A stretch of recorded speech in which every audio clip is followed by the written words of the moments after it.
Hi everyone. In today's tutorial, we will show you how to move a Canva design from one account to another.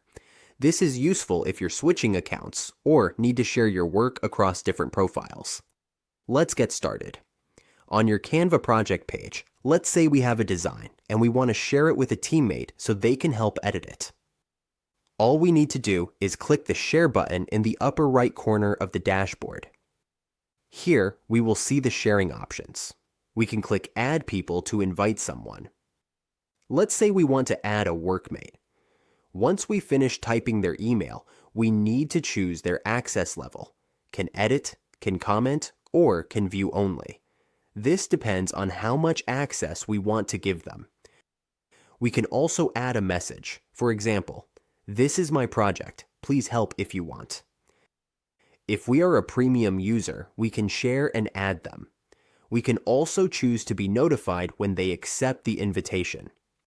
Once we're done, simply click Share, and they will be added to the Canva project.